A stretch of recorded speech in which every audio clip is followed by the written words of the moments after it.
เซโนอีกแล้วเด้อพี่น้อง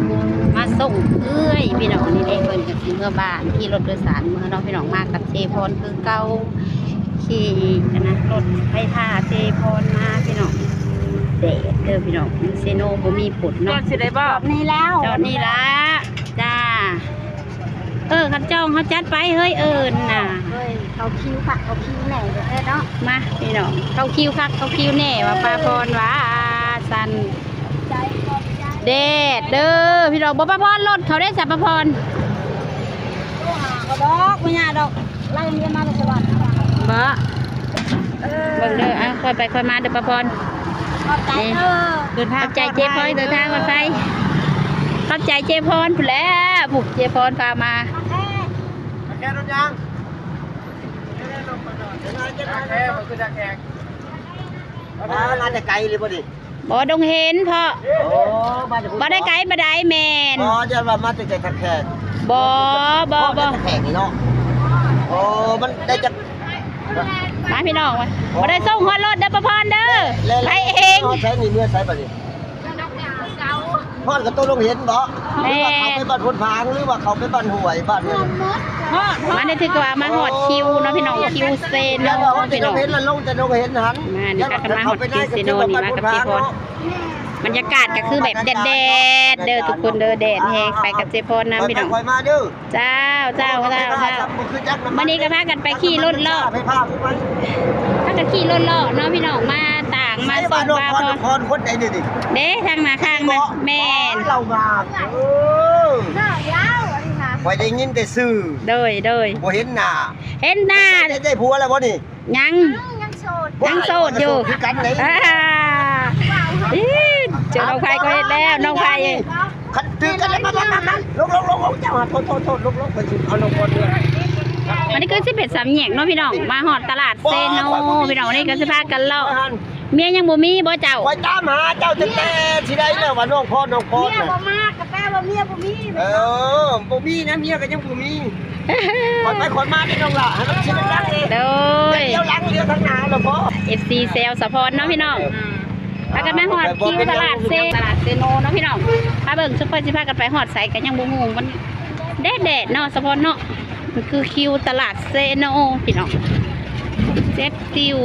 เจอีคือเก่าเจอีโซเฟอร์คือเก่าข้างในนะเจอีเด็กคือกับโซเฟอร์ล่อค่อยไปเด้อไปกับเจพรเจอีเบิ้งพากันไปวันนี้ต้องพากันไปหอดสิได้ล่ะขี่รถเลาะนี่เจอเจพาเลาะสี่เลาะหอดคันใดกันยังบ่ฮู้เนาะพี่น้องป้าก็ได้มาเมืองอีกแล้ว100 ล้านมาเมืองอีกแล้วพี่น้อง100 ล้านมาเมืองอีกแล้วนี่ก็คือคิวตลาดเซโนพี่น้องหลายเลยเจพาเลาะมื้อนี้เจไปถึงทางอยู่บ่เจเอ้ย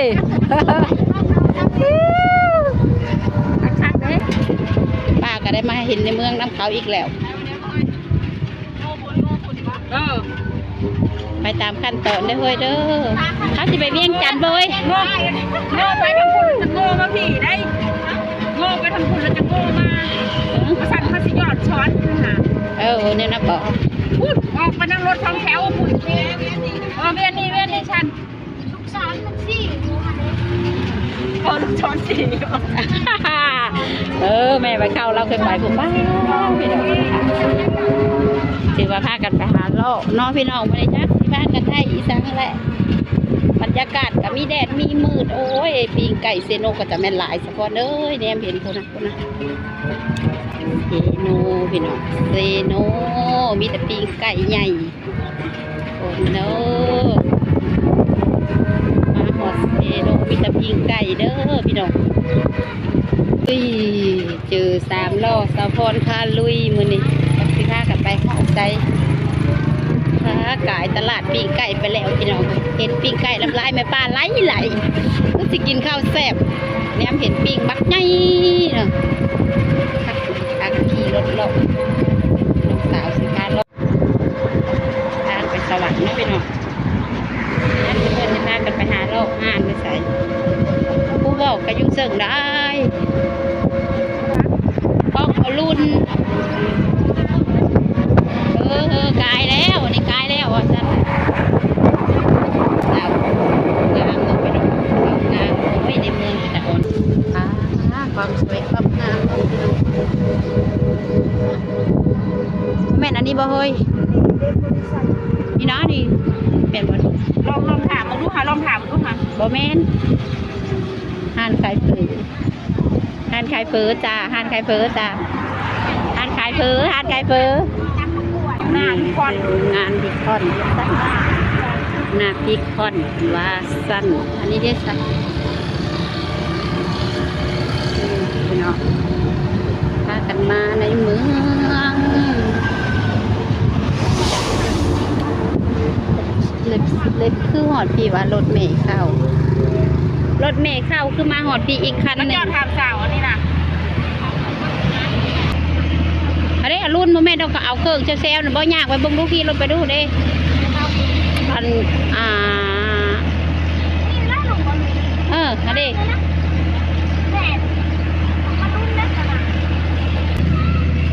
สาวถามเนี่ยใส่ฮานนั่นหมูกระทะที่กระเจ้าเปิดให้นะฮานบุฟเฟ่ที่เปิดให้เดี๋ยวว่าภาพคือรุ่นตั้งเขาเรา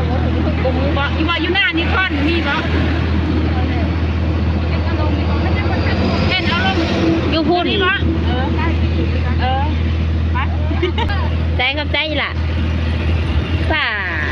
เด้อมันลูกหลับแท้เฮ้ยจังใดเป็นจังใดบ้านหลงทางแล้วลึกลับว่ะก่อนดูเอาปุ่นตีอยู่ในเมืองปุ่นตีข้าวพุ่งรุ่นเดี๋ยวนี้ดิอุ้ยอะไรปะแม่นแล้วโอ้ย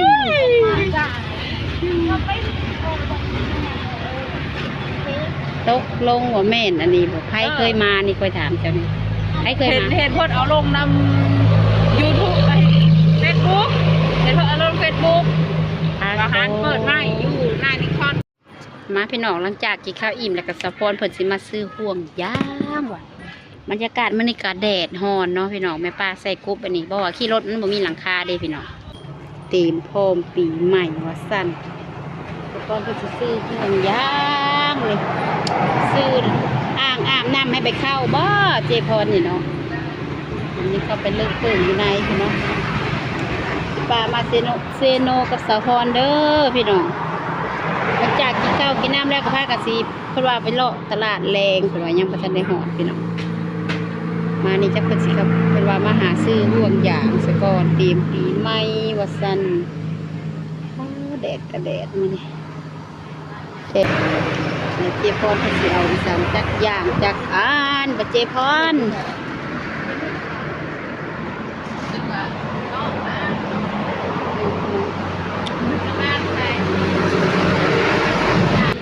บ้านจะค่อยฝนตกแห้งอะไรทางลมทางฝนนะพี่น้องบรรยากาศก็ฮ้อนเจพรเต็มพร้อมแล้วใกล้สิฮอดปีใหม่แล้วพี่น้องเอ้ยเตรียมพร้อมเอาลายไปได้บอสไปทางไหนเลยโอ้เพิ่นสิเอาบ่อยล่ะสิถ้าเบิ่งว่าสะพอนแล้วสิเอายังเอาไปให้ไพ่แม่ไปเข้านี่นะเอาไปอาบเองนี่แหละเดี๋ยวว่าไปให้อีเข้าสะดวกว่ายันหรือว่าเดี๋ยวว่าป้าขึ้นมาเพื่อเอาไปอะไรเบิ้งแม่ไปเข้าเต็มพร้อมมองอาบเองขึ้นว่าสั่นได้อ่อนสีแก่แล้วก็สีอันนี้มักสีได้เฮ้ยเอาสีอันนี้แล้วเนาะสีนี่แหละงามคอยซื้อแล้วแต่เจ้าจะมักตัวใดก็เอาแล้วแต่สะพอนเด้อป้าว่าเพลงป้าสิได้ป้าว่ามักสีนี้สีนี่งามค่อยเจอค่อยว่าสีนี่งามอันหนึ่งก็ได้เจ้าตัวคนแก่ให้โดยตัวสูบมันมีแล้วได้สูบมาบ่มีนะถ้ากันมาหอดตลาดเซโนมาแล้วก็จอดข้างทางเนาะพี่น้องเจพอดกับมาซื้ออ่างน้ำแม่ป้าได้แต่จอกเด้อพี่น้องว่าได้อ่างน้ำอ่างอย่างที่โซดอีลุงลงหนองสะพูดแหละมาพี่น้องซื้อห่วงยางแล้วก็ไปต่อละบาทขี่สิพากันไปรอตลาดแรงก่อนเพื่อนสิพาไปฝ นละขี่รถมากระตากแดดนี่แต่ว่ามีกุ๊กเดี๋ยวเจพรกับเจอีนั่งหน้าบรรยากาศกระแดดเด้อบริทางเซโนเฮาไม่หรอกแดดหลายวันนี้บ้านแม่ป้านี่ฝนตกเด้อมาทางเซโนบ่มีฝนเห็นในเมืองหรอคือบ้านนาเนาะพี่น้องสร้างกับเป็นเงินเป็นคำพี่น้องเอ้ย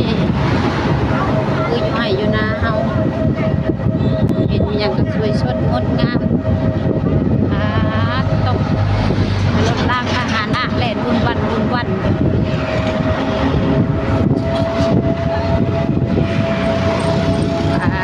ตกนี่บ่อยู่ในเมืองป้ากันสิไปเห็นในเมืองอีกเลยมาพี่น้องแม่ป้ามาหดส่วนพักแล้วพี่น้องนี่จะบักแตงมางามมาหลีกองไม่ได้มักบวบมักเบบนี่10,000ป้าพวกงามอะไรเนาะ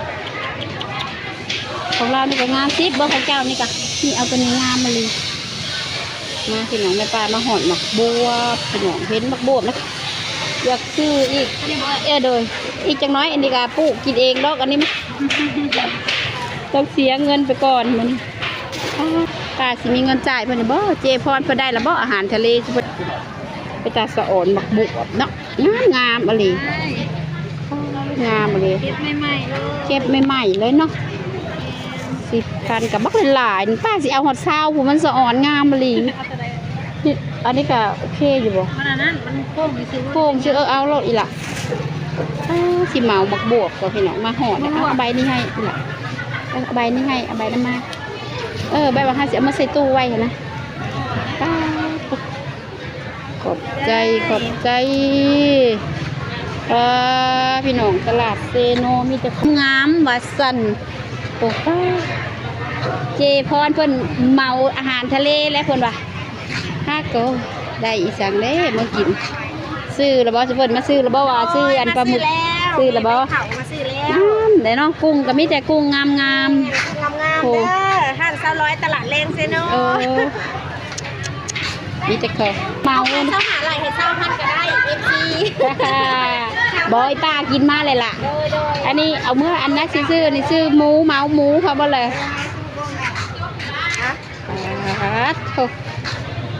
เมาอย่างแน่ละเจ้ถ้ากันเมาอีสังแน่เลย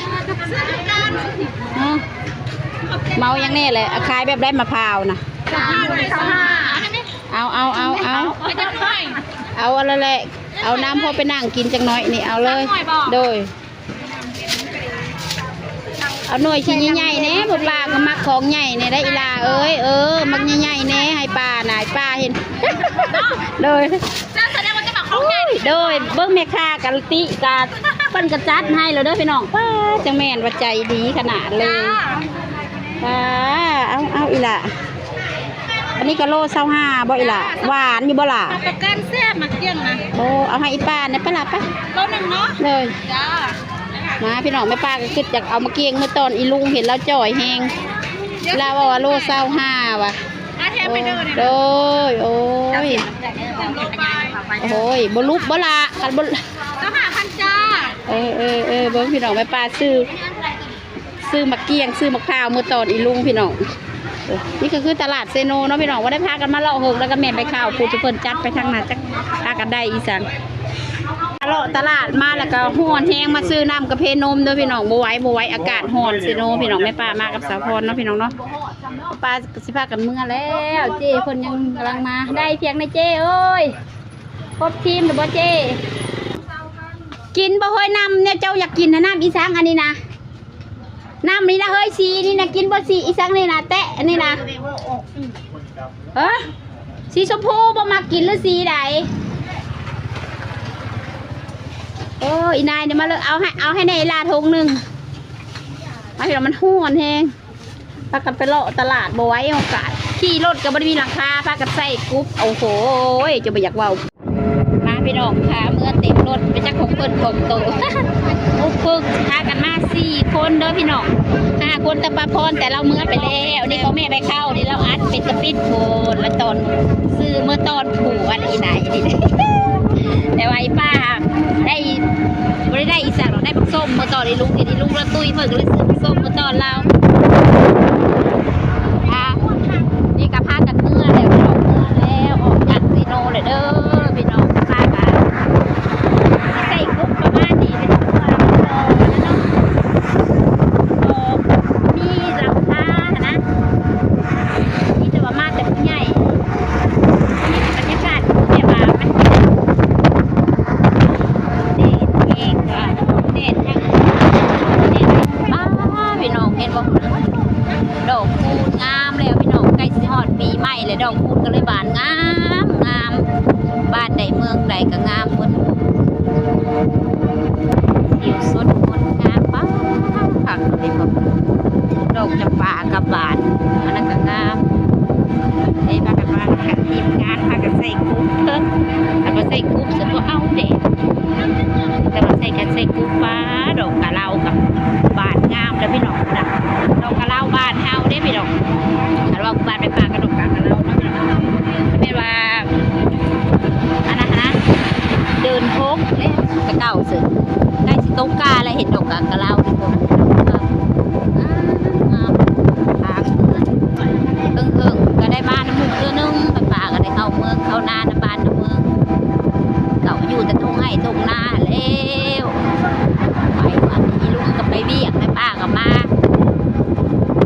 ส่งป้าพี่น้องเมื่อแหละวันนี้ป้าพอดกันเราก็ลงแต่รถแล้วเราขึ้นรถโดยสารเพราะว่าทางเมืองสีงามกัน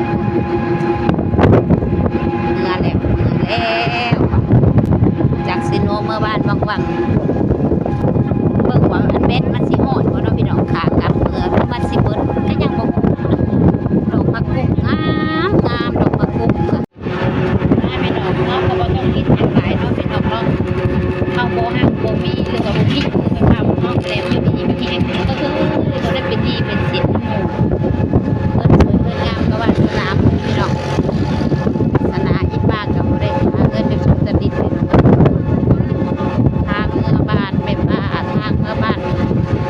ทางก็เป็นตะยานเอ้ยนำทางกับน้ำมูเปิดปาดใส่มาต๊ดใส่กันมารถนี่ต๊ดดูเห็นรถใหญ่ๆยาวๆนี่มันมักต๊ดใส่เลยจะว่าบ่งามต้นไม้สามสายทางไปกงามได้ไปดูไปโลกนี่พี่น้องงามกุ๊บหนาบานกับเต่านะงามขนาดโอ้ยต้องสวยต้องงามเลยว่าเน็บไปทางไปกับเน็บข้างบ้านไม่เห็นในเมืองครับไม่เห็น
ขี่รถไฟฟ้าอันนี้ระหว่างครึ่งชั่วโมงประมาณนี้แหละ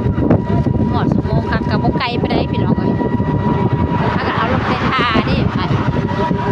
สุ่มมันก็สิออกเนาะแบบภาษาไปหาหยังก็ได้กินดอกกระจกกระเจียวก็ได้กินแล้วบาดนี้น้องมองก็ไม่ก็บ่อื่นบ่ยากพี่น้องเอ้ยเพราะว่ามันฝนตกซุ่มเลยเด้มันก็สิมีกินมันทุกอย่างคือแบบข้าวของแบบบ้านๆเอาก็เอาแก้วหวานแก้วคุยว่าอาจจะย่านน้ำเป็นแบบลูก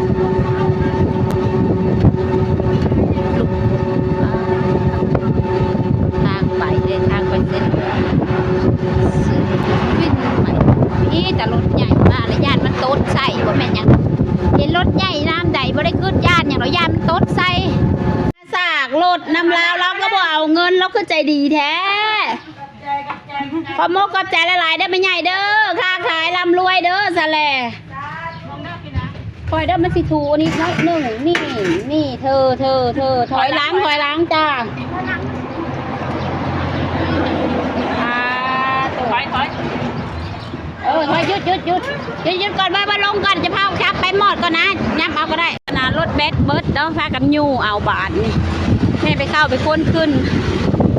โกยตะเก่ารถขี่โคนมาบัดนี้เลยมียังจากโคนขี่รถบ่บัดนี้ไปเลยคักแน่แบดเบิดพี่น้องเฮ้ยเดวตรงนี้เด้เฮ้ยถ้าสิเมื่อทางนี้เฮ้ยเดี๋ยวพาได้รถใหญ่มาเด้อรถใหญ่มาทางหลังเด้อหยุดก่อน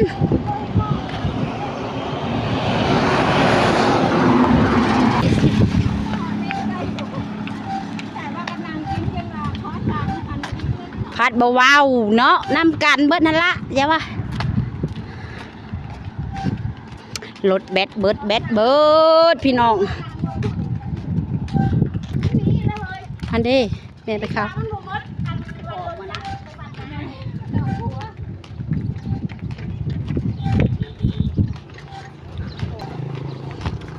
พัดต่อ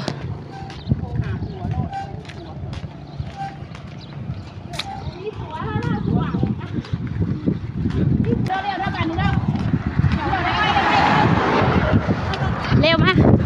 ระวังรถจักรเด้อมาเจ้าเฮ้บ่มีมาเลยจ้า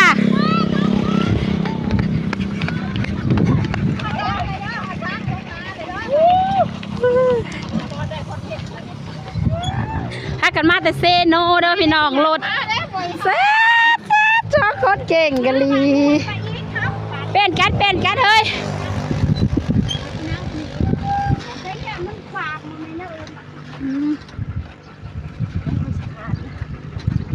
ได้บัตรให้อีนายนี่ครับเอาเป็นคิวกันเข้าป่าพี่น้องพากันลัดเมื่อแบดเบิร์ดพากันลัดเมื่อนี่มันเหลี่ยวหันเหลี่ยวนี่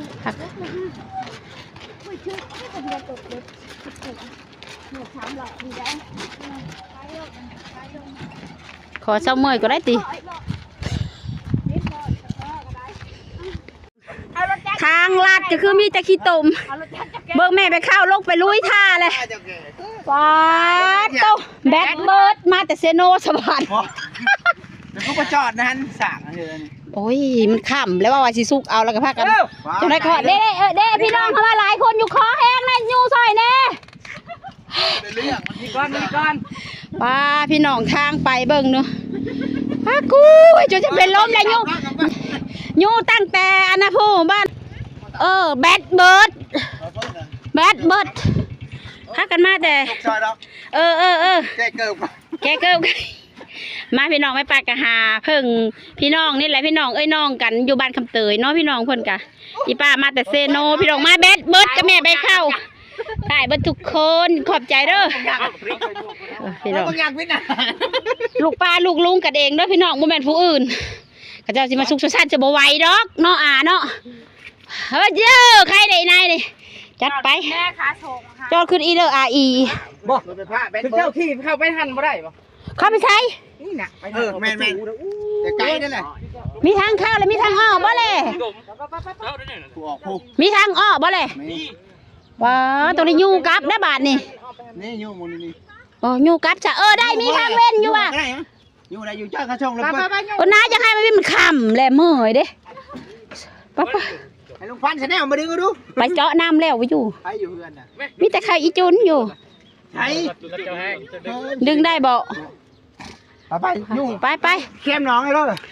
ขอถ่ายคลิปด้วย คือได้เรียบน้ำมาจับคือได้ เรียกน้ำมาจับเด้อเฮ้ยทางพี่มาพี่น้องขอทีมงานบ้านเฮาซอยฮักกันลุยเป็นลุยแบดเบิร์ดออกเด้อแม่ไปเข้าใครดอกไอ้น้องเข้ากับเจ้าซอยกันพี่น้องผู้บังรู้เนี่ยป้าฝนตกแห้งมากในเซโนนะพี่น้องเนาะป้าแบดเบิร์ดปู่เอ้ยแบดเบิร์ดป้านำบักเลิกๆเนาะพี่น้องโอ้ยบ่ได้อยากซากอยากมือมันคว่ำแล้ว